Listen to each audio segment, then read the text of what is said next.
बिस्मिल्लाहिर्रहमानिर्रहीम। अस्सलाम वालेकुम students, welcome back to my channel educational tips. कैसे हैं सब? उम्मीद करती हूँ सब बच्चे बिल्कुल ठीक ठाक होंगे। तो स्टूडेंट्स, आज ही हम पढ़ने जा रहे हैं अमेजिंग साइंस क्लास 6 की, और आज ही हम पढ़ेंगे सबसे पहला यूनिट नंबर 1, और ये है learning to be a scientist, यानी कि आप एक साइंटिस्ट कैसे बन सकते हैं। क्योंकि अमूमन बच्चों की ख्वाहिश होती है, जैसा हर बच्चे का कोई ना कोई एम होता है, कोई ना कोई गोल होता है जो कि वो चाहता है कि वो उस गोल को अचीव करे। तो इसी तरह से एक किसी बच्चे का ये भी हो सकता है कि वो एक साइंटिस्ट बने बड़े होकर। ठीक है, अब इस गोल को अचीव करने के लिए आपको कुछ इन्फॉर्मेशन चाहिए होती है, क्योंकि कोई भी काम इन्फॉर्मेशन के लिए बगैर तो होता ही नामुमकिन काम है। अगर आपको एक छोटी सी रोटी भी बनानी हो ना, तो उसके लिए भी आपको पता होना चाहिए कि आटा कैसे गूंदना है, उसको डो कैसे बनानी है। ठीक है, और साथ साथ आपको पता होगा कि चूल्हा कैसे ऑन करना है। तो इसी तरह से साइंटिस्ट के बनने के लिए भी बहुत सी तालीम हासिल करनी पड़ती है। तो आज की इस वीडियो के अंदर मैं आपको कुछ साइंटिस्ट बनने के कुछ के बारे में कुछ बताऊंगी, और कुछ बेसिक इन्फॉर्मेशन दूंगी जो कि आप लोगों को अगर पता हो तो आप लोग कामयाब हो सकते हैं अपनी फील्ड के अंदर। चलिए अब शुरू करते हैं। Learning to be a scientist, यानी कि साइंटिस्ट कैसे बना जाए। एक साइंसदान जिसे उर्दू में कहते हैं, साइंटिस्ट को क्या कहते हैं हम लोग उर्दू में? साइंसदान। एक साइंसदान कैसे बना जा सकता है? The study of things and events that take place around us is called science.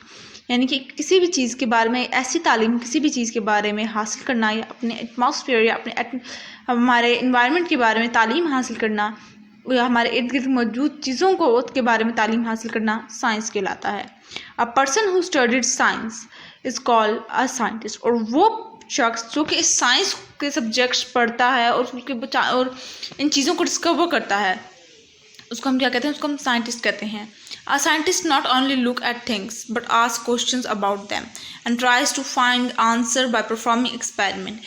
अब एक साइंटिस्ट ना सिर्फ क्वेश्चंस को पूछता है अपने आप से, बल्कि उनको अपने अंदर कुछ एक ऐसा जज्बा उसके अंदर होता है जिसके थ्रू वो कोशिश करता है कि वो अपने क्वेश्चंस का ही खुद ही जवाब दे सके।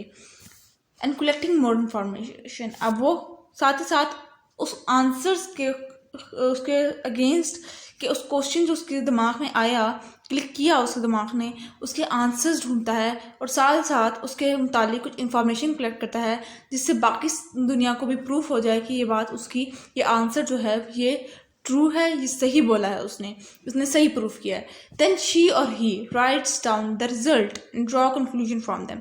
और फिर वो रिजल्ट फाइंड करता है, और उसके बाद आखिर में उसका छोटा सा एक कंक्लूजन दे देता है कि ये चीज़ इस वजह से मुमकिन हो पाई है। अब यूँ भी नहीं कि वो अपने फ्रेंड्स का नाम लिखे, नहीं, वो किसी, देखिए ना, कंक्लूजन का मतलब आखिर में वो छोटी सी एक नोट लिख देता है जिसके अंदर वो बता दे कि अगर ये चीज़ प्रेजेंट होगी तो ये काम हो सकता है, पॉसिबल है। A scientist use a specific method to answer question।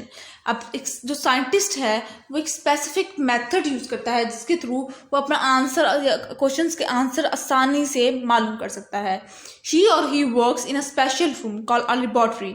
अब वो, या लड़का हो या लड़की, ठीक है, अब वो एक स्पेशल रूम होता है उनके लिए जो कि गवर्नमेंट भी अलॉट करती है, और जहाँ पे भी वो जॉब करते हैं वो लोग भी अलॉट करते हैं, उसको स्पेसिफिक रूम होता है जिसको हम लोग लेबोरेटरी कहते हैं। उसके अंदर वो अपने एक्सपेरिमेंट्स करता रहता है और अपने आंसर्स फाइंड आउट करता रहता है।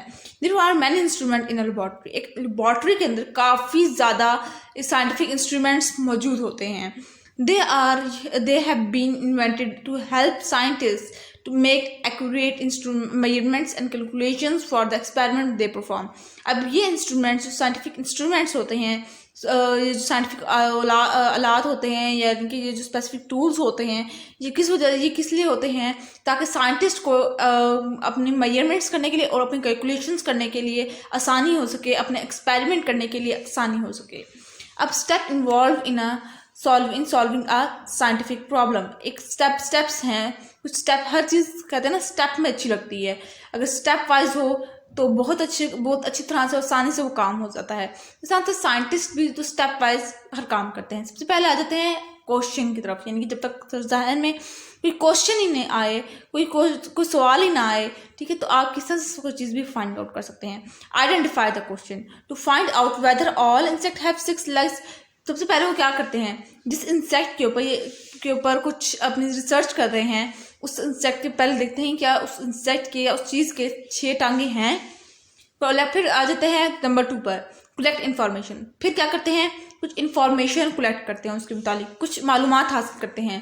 Collect different kind of insect, मुख्तलिफ तरह के उससे मुतालिक कुछ मुख्तलिफ तरह के इंसेक्ट्स कलेक्ट करते हैं। फिर आ जाते हैं परफॉर्म एन एक्सपेरिमेंट, फिर उनके ऊपर एक्सपेरिमेंट परफॉर्म करते हैं using a magnifying glass in order to count the number of legs of an insect. अब देखिए मक्खी को आप पकड़ते हैं तो क्या आप इतनी बारीक उसके वो लेग्स होती हैं आप लोग नहीं जान पाएंगे, ठीक है। इसी तरह से कुछ बहुत स्मॉल इंसेक्ट्स होते हैं जो जिनकी टांगे होती हैं लेकिन हम लोग देख नहीं पाते, तो उनको मैग्नीफाइंग ग्लास से देखते हैं कि इसकी क्या आया टांगे हैं, इसकी और किसकी कितनी टांगे हैं। फिर आ जाते हैं रिकॉर्ड द रिजल्ट। फिर वो क्या करते हैं कि अपना रिजल्ट को रिकॉर्ड करते हैं। Make a list of all insect and number of legs each one has. फिर वो एक लिस्ट बनाते हैं और इंसेक्ट की जिनके ऊपर उन्होंने रिसर्च किया और उनकी कितनी कितनी टांगे थी उसके ऊपर। फिर analyse the result, each insect have 6 legs. फिर वो देखते हैं कि क्या आया सारी जितने भी मैंने जो उन्होंने इंसेक्ट कलेक्ट किए थे उनकी सारों की 6 टांगे थी। फिर रिकॉर्ड अ कंक्लूजन, उसके बाद फिर अपना एक छोटा सा कंक्लूजन दे देते हैं। It is highly likely that all insect have 6 legs, यानी कि ये नामुमकिन बात है कि इस दुनिया में जितने भी इंसेक्ट्स हैं इनके पास 6 टांगे हों। ये छोटा सा उन्होंने कंक्लूजन दे दिया।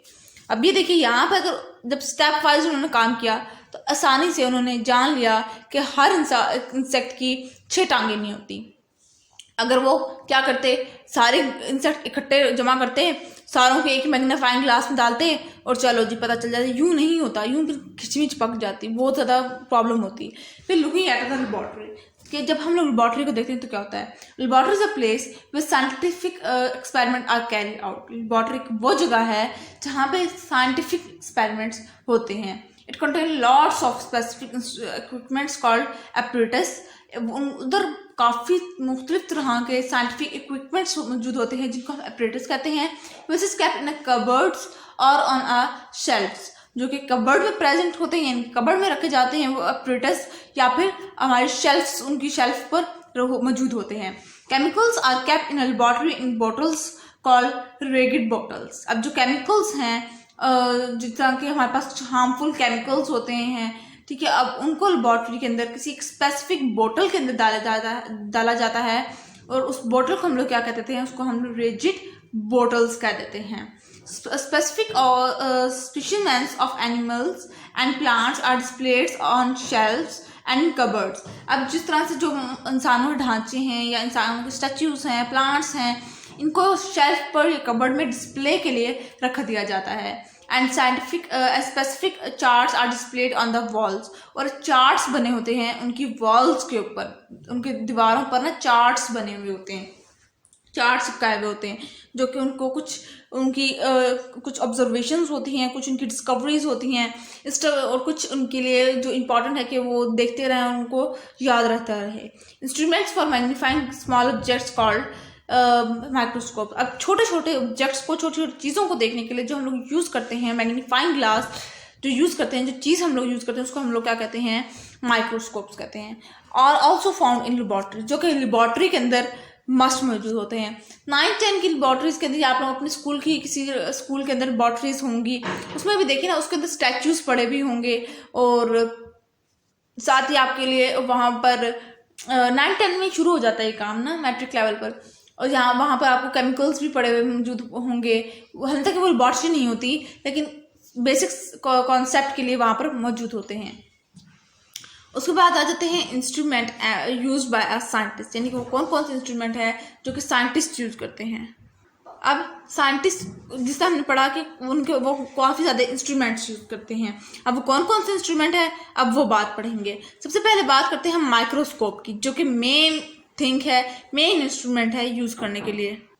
We use a special instrument called a microscope. हम एक स्पेशल इंस्ट्रूमेंट यूज करते हैं जिसको हम क्या नाम दे देते हैं, उसको हम माइक्रोस्कोप का नाम दे देते हैं। To help us see very small object such as cells. Cells होता है ना, बहुत छोटा सा होता है, वो हम नेकेड यानी कि आम आई से नहीं देख सकते, और उसको हम लोग सिर्फ स्पेशल इंस्ट्रूमेंट जिसको माइक्रोस्कोप कहते हैं उससे देख सकते हैं। तो ये लेबॉर्ट्री में होना मस्ट है। अब microscope help to make an object appear bigger.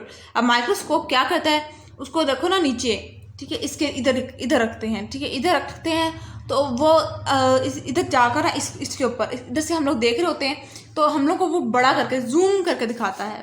This is done with the help of many different lenses. और ये इसको हम लोग मुख्तलिफ तरह के लेंसेज से देखते हैं। कुछ बहुत ही ब्रॉड करके अंदर तक दिखाते हैं, कुछ बहुत ही छोटा करके दिखाते हैं, कुछ नॉर्मल से करके दिखाते हैं। ठीक है, उसके बाद आ जाते हैं बैलेंस पर। अब बैलेंस क्या है? क्या ये बैलेंस तरतीब दे रहा है? A balance is an instrument used for measuring a weight of our body. Balance क्या है? बैलेंस एक ऐसा इंस्ट्रूमेंट है जो कि हम लोगों को हेल्प आउट करता है किसी भी बॉडी का वेट मेजर करने के लिए। Weight is measured in grams, और जो वेट है वो किस में मेजर किया जाता है? वो हमेशा ग्राम्स के अंदर मेजर किया जाता है। 1 kg इक्वल्स टू 1000 ग्राम्स। ठीक है, 1 किलोग्राम हमारे पास जो है वो हमारा 1000 ग्राम के ऊपर इक्वल होता है। अब हम लोग अक्सर वेट मशीन के ऊपर खड़े होते हैं। ठीक है, हमारे किलोग्राम्स में वेट आता है। हम जब अपना वजन करने के लिए देखते हैं, हम लोग वेट मशीन के ऊपर खड़े होते हैं और उसको फिर उसके ऊपर हम लोगों को लिखाता है 53, 35, 60, 100 इस तरह से करके सारा। ठीक है, अब वो क्या है? अब आपका फॉर एग्जाम्पल 50 kg है, 50 मल्टीप्लाई बाय 1000 करते हैं। ठीक है, तो हमारे पास 50,000 आपका ग्राम्स आपका वेट है। उसके बाद आ जाते हैं measuring cylinders. Measuring cylinder is use to measure the volume of a liquid. अब वो किसी भी लिक्विड के वॉल्यूम को मेजर करने के लिए इस्तेमाल होता है क्या? Measuring cylinder. अब जो वॉल्यूम है, volume is measured in litres, यानी कि जो वॉल्यूम है हमारे पास वो लीटर्स में मेजर किया जाता है। 1 लीटर इक्वल्स टू 1000 मिलीलीटर। अब बात करते हैं स्टॉप वॉच पर। A stop watch is use to measure time in hours, minutes and seconds. अब जो स्टॉप वॉच है वो किस लिए यूज की जाती है? वो मेजर करता है टाइम को, आवर्स को, मिनट्स को, सेकंड्स को। उसके बाद 1 आवर कितने के इक्वल होता है? 60 मिनट्स। ये तो आपने मैथ्स नहीं पढ़ा होगा। और 1 मिनट कितने के इक्वल होता है? 60 सेकंड्स के। उसके बाद आ जाते हैं मीटर रूल के। अब metre rule is use to measure the length of an object. कि ये किस लिए यूज करता है? कि किसी भी ऑब्जेक्ट की लेंथ मेजर कर सके, किसी भी उसकी चौड़ाई बता सके वो कितना लंबा है। Length is measured in metres, और जो लेंथ है वो मेजर की जाती है मीटर्स के अंदर। अब metre tape is also use for this purpose. अब एक मीटर टेप भी यूज होती है, मेजरिंग टेप भी यूज होती है इस पर्पज के लिए। और 1 मीटर कितने के इक्वल होता है? हमारे पास 100 सेंटीमीटर के इक्वल होता है। उसके बाद जब बात करते हैं हम लोग थर्मोमीटर की। Thermometer is use to measure temperature. अब थर्मोमीटर है वो किस लिए यूज किया जाता है? वो टेम्परेचर को मेजर करने के लिए यूज किया जाता है। इट टेल्स हाउ हॉट और कोल्ड एन ऑब्जेक्ट इज। वो बताता है हमें कि कितना कोई चीज़ ठंडी है, कितनी कोई चीज़ गर्म है। थर्मोमीटर, ठीक है। Temperature can also be measured in Celsius. जो टेम्परेचर है, जहाँ जो बुखार होता है वो किस में मेजर किया जाता है? वो हमेशा सेल्सियस या फ़ारेनहाइट में मेजर किया जाता है। अभी ये कुछ यहाँ पर हमारे कुछ इंस्ट्रूमेंट्स बताए हुए हैं जो कि लेबॉर्ट्रीज में यूज़ किए जाते हैं। Measuring cylinders, measuring flask, pipette, burette, micrometer, capillaries, और फिर ये है वर्नियर कैलिपर। ठीक है, ये भी आप नाइन्थ क्लास में वर्नियर कैलिपर के बारे में पढ़ोगे, और इसके बारे में माइक्रोमीटर कैलिपर के बारे में भी पढ़ोगे। इसके बाद आ जाते हैं नेक्स्ट पेज पर, पेज नंबर 4 पर। पेज नंबर 4 पर छोटा सा आप लोगों के इधर है, a good laboratory should be design in such a way that it is well it and it is convinced and easy to work. अब एक सबसे अच्छी लेबॉर्ट्री वो होती है जो कि अच्छी तरह से डिज़ाइन हुई हुई हो, उसके अंदर जो काम कर रहा है, जो रिसर्च कर रहा है, उसको भी आसानी हो। It should be well ventilated so that fumes of chemicals can easily escape without causing discomfort. अब उसको वो अच्छी तरह से वेंटिलेटेड हो, उसके अंदर हवा की क्रॉसिंग आसानी से हो, ताकि अगर कोई केमिकल गिर भी जाए तो वो आसानी से एस्केप हो सके। A laboratory must be equipped with a fire extinguisher to put out a fire in case of an accident। अब वो कह रहे हैं कि उसके अंदर एक फायर का वो जो होता नहीं है, फायर एक्सटिंग्विशर, जिसको जो रेड कलर का होता है, बोतल सी होती है, हर घर के बाहर भी होती है और हर घर में होने भी चाहिए। खुदा ना खास्ता अगर लेबॉर्ट्री के अंदर आग लग जाए तो फ़ौरन ही वो बुझाने के लिए यूज़ हो सके। A first aid box containing emergency medicines and bandage must be kept in a handy place so that it can be used immediately। अब आपके एक अच्छी लेबॉर्ट्री के अंदर अच्छी तरह से फर्स्ट एड एक ऐसी जगह पर रखी हो जहाँ पे आप फ़ौरन ही अपने वो फर्स्ट एड यूज़ कर सकें, वो अच्छी मेडिसिन हो और अच्छे बैंडेजेस हों, ताकि आप उसको अच्छी तरह से अपने आप को फ़ौरन ही फर्स्ट एड कर सकें। Someone is injured or burned by performing an experiment, अगर किसी को कोई इंजरी हो जाए, किसी का कोई हाथ जल जाए एक्सपेरिमेंट को परफॉर्म करते हुए। अब यहाँ पे कुछ है हमारे पास safety rule for using a laboratory में को यूज़ करते हुए आपको कौन कौन से सेफ्टी मेजर्स रखने हैं वो बताए गए हैं। Do not touch anything without your teachers permission, अपने टीचर्स के, अगर आप लोग जाते भी हैं लेबॉर्ट्री, अगर आप लोगों का इत्तेफाक होता भी है तो अपने टीचर्स के परमिशन के बगैर वहाँ पे नहीं जाना या ना किसी चीज़ को हाथ लगाना है। फॉलो योर टीचर्स इंस्ट्रक्शन, अपने टीचर्स की बताई हुई बातों पर अमल करना है। Always put the things back in their places after use, अपनी चीज़ों को वापस रखना है उस जगह से जहाँ से आपने उठाई हैं। Put stoppers on the reagent bottles immediately after use, stopper यानी कि कैप लगा देना है फ़ौरन ही, जैसे आपने बॉटल को यूज़ किया फ़ौरन ही उसके ऊपर कैप लगा दी। Report all damage to the person in a change of the laboratory, charge of the laboratory. अब आपने आपको कोई इंजरी हो गई है या आपके ऊपर कोई केमिकल गिर गया है तो आपने जो उसका इंचार्ज होगा लेबॉर्ट्री के उसको फ़ौरन ही बताएं, ताकि उसको कोई आपको फर्स्ट एड दे दे, आपको एक सेफ जगह पे इन्वायरमेंट पहुंचा दे। Wash your hand thoroughly after performing an experiment, अपने एक्सपेरिमेंट जब आपने परफॉर्म कर लिया तो आपने बहुत अच्छी तरह से अपने हाथ धोने हैं। Do not throw solid in a drains और इन अ सिंक, सॉलिड चीज़ों को आपने सिंक के अंदर फेंकना नहीं है। ऑलवेज वर्क केयरफुली, अपने काम पे बहुत ध्यान से काम करना है, क्योंकि बहुत ही कहते हैं ना नाजुक चीज़ है ये लेबॉर्ट्री भी एक बहुत नाजुक चीज़ है, इसके अंदर काफ़ी ऐसी चीज़ें होती हैं जो कि काफ़ी ज़्यादा डिस्ट्रक्शन भी कॉज कर सकती हैं। Do not eat, drink, shout, play और throw anything at anyone, laboratory के अंदर खेलना नहीं है, खाना पीना कुछ भी नहीं है। Thoroughly clean at all operators after use, अपने जो आपने इंस्ट्रूमेंट्स यूज़ किए हैं या जो आपने जार्स यूज़ किए हैं उन सब को आपने अच्छी तरह से धो देना है लेबॉर्ट्री से निकलने से पहले। तो ये कुछ आज का लेक्चर था। आई होप तो आज तो सारा मैंने आप लोगों को पढ़ा दिया है। मुझे उम्मीद है कि आपको समझ आ गया होगा। अगर आज का लेक्चर आप लोगों को समझ आ गया है तो मेरे चैनल को सब्सक्राइब कर दीजिएगा, वीडियोस को लाइक कर दीजिएगा और साथ ही साथ बेल आइकन को प्रेस करना मत भूलिएगा। इससे जी मेरी आने वाली हर लेटेस्ट अपडेट आप तक सबसे पहले पहुंचेगी और सारी इंशाल्लाह बुक हम ख़त्म करेंगे। और मिलती हूँ किसी और वीडियो में। अल्लाह हाफिज़।